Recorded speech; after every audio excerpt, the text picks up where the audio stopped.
দ্বিতীয় number point, সন্তান ভূমিষ্ঠ হওয়ার সাথে সাথে শয়তান তাকে স্পর্শ করে।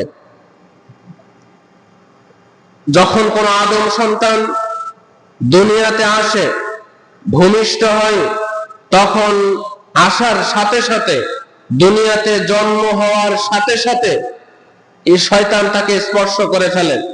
এই ব্যাপারে রাসূলুল্লাহ সাল্লাল্লাহু আলাইহি ওয়াসাল্লাম তিনি বলেছেন, আন আবি হুরায়রা রাদিয়াল্লাহু তাআলা আনহু قال قال رسول الله সাল্লাল্লাহু আলাইহি ওয়াসাল্লাম, আবু হুরায়রা রাদিয়াল্লাহু তাআলা আনহু তিনি বলেন, সামি'তু রাসূলুল্লাহ সাল্লাল্লাহু আলাইহি ওয়াসাল্লাম, আবু হুরায়রা তিনি বলেন যে আমি রাসূলুল্লাহ সাল্লাল্লাহু আলাইহি ওয়াসাল্লাম থেকে শুনেছি, ইয়াকুলু তিনি বলেন, মা মিন বানি আদম মাউলুদুন ইল্লা ইয়ামাসসুহু শাইতান হিনা ইউলাদ।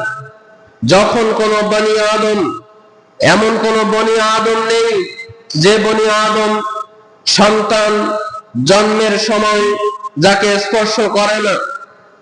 তাহলে পৃথিবীতে যত সন্তান ভূমিষ্ঠ হবে, পৃথিবীতে যত সন্তান দুনিয়াতে আসবে, প্রত্যেকটা সন্তানকে শয়তান স্পর্শ করে দুনিয়াতে আসার সাথে সাথে।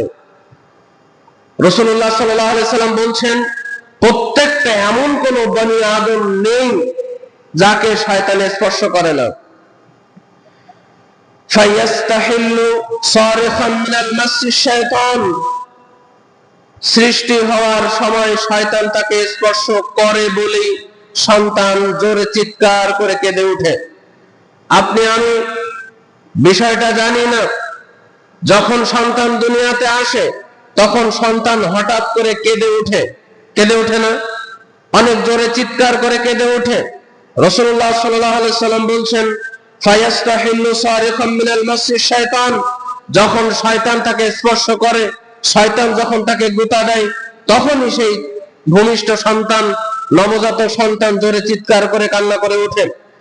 তাহলে আজকে একটা বিষয় আমরা জানতে পেরেছি, যখন সন্তান ভূমিষ্ঠ হয়, যখন সন্তান দুনিয়াতে আসে, এই যে কান্নার কারণ হচ্ছে প্রত্যেকটা সন্তানের উপর এই ইবলিস শয়তান ভর করে, শয়তান গুঁতা দেয়।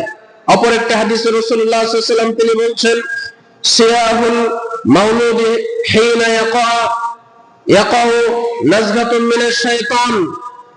আবু হুরায়রা রাদিয়াল্লাহু তাআলা আনহু তিনি বলছেন, রাসূলুল্লাহ সাল্লাল্লাহু আলাইহি ওয়াসাল্লাম বলেছেন, ভূমিষ্ঠ হওয়ার সময় বাচ্চার চিৎকারের কারণ হচ্ছে শয়তান তাকে যে খোঁচা দেয়, সেই শয়তান খোঁচা দেওয়ার সাথে সাথে বাচ্চা জোরে চিৎকার করে কান্না করে ওঠে। দলিল সহিহ মুসলিম 6030 নম্বর আর সহিহ বুখারী 3431 নম্বর হাদিস।